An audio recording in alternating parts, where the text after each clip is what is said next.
What's up, nerds? It's me, Jamoka from Sounds Nerdy. Now let's talk some 4K. Specifically, is it time to jump in? I'll let you know right after this.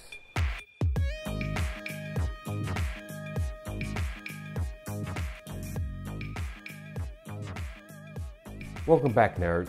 As you all know, 4K is upon us, and I'm here to give you 5 reasons why not to jump in.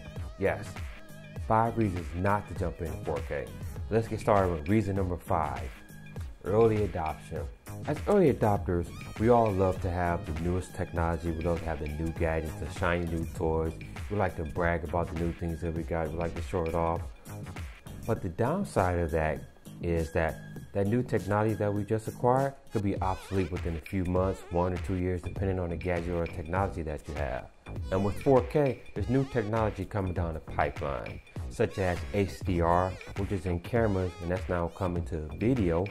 That's going to allow us to have great crisp pictures in low light and in bright light. So it's going to combine those all into one picture and give us that great dynamic range.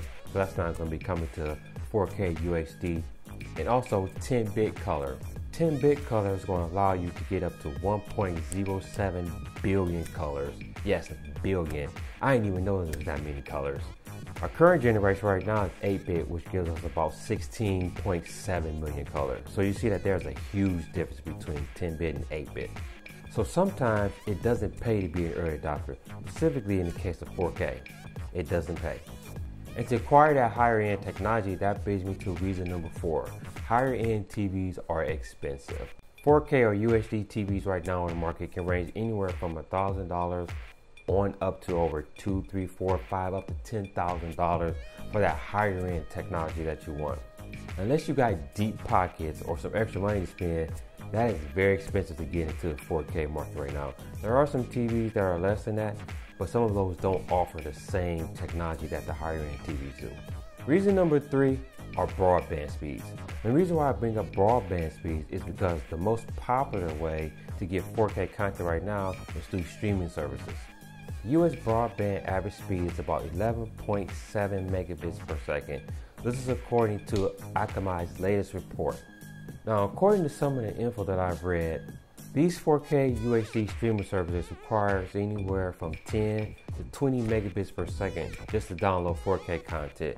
So doing the quick math, most of the population can't even access that 4K content.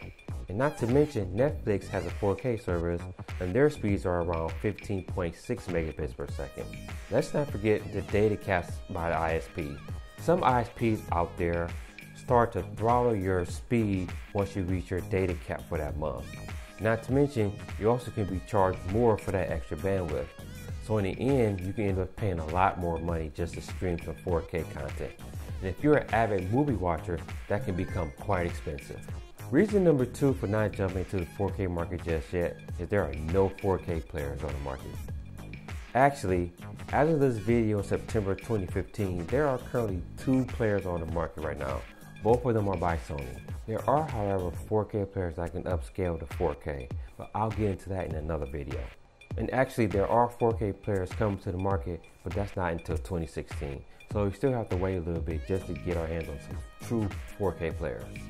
And my top reason for not jumping to the 4K market is there is no content right now. As far as physical media goes, 4K UHD Blu-rays will not come out until October 2015. And those movies that are going to come out are a bunch of nature movies, some yoga movies, some animals and wildlife movies.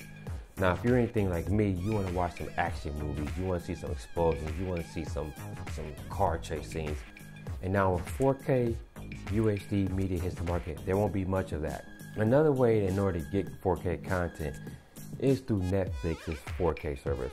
Now, as I said before, Netflix requires about 15.6 megabits per second in order to download their movies. Another service that is available is Sony's 4K Video Unlimited service, which Sony says offers over 200 movies. Now, there are some other ways to get some 4K content, but I'll get into that into another video as well. So there you have it, folks. Those are my 5 reasons why not to jump to the 4K market. So let's quickly recap those. Coming in at number 5, early adoption. We adopt technology too early, sometimes it becomes obsolete within a few months or 1 or 2 years. Reason number 4, higher end TVs are expensive. In order to get your hands on some great technology from 4K or UHD TVs, you're gonna have to shell out some big bucks. Reason number 3, broadband speeds. As I said, average speeds in the US are about 11.7 megabits per second, which the 4K streaming services require 10, 20 megabits per second to download that. So most of the population can't even handle that. Reason number 2, there are no 4K players on the market right now. As of this video in September 2015, there are only 2 on the market, and 4K players that are coming won't come until 2016. So we still have to wait a little bit for those. And the top reason, there simply is just no content right now. Physical discs won't come out until October 2015. Most of those movies are going to be nature or wildlife movies, or if you're in the mood for some yoga. But as far as some great movies, those are going to be coming down the pipeline. Thank you once again, nerds, for checking out this video. And if you like this video, make sure you hit that like button. And while you're at it, hit that subscribe button if you want to stay up to date on all the 4K happenings. You can follow me, Jamocha, on Twitter at SNJamocha. Make sure you follow Sounds Nerdy on Twitter at Sounds Nerdy. Check out the website at soundsnerdy.com. And until the next video, nerds, peace out.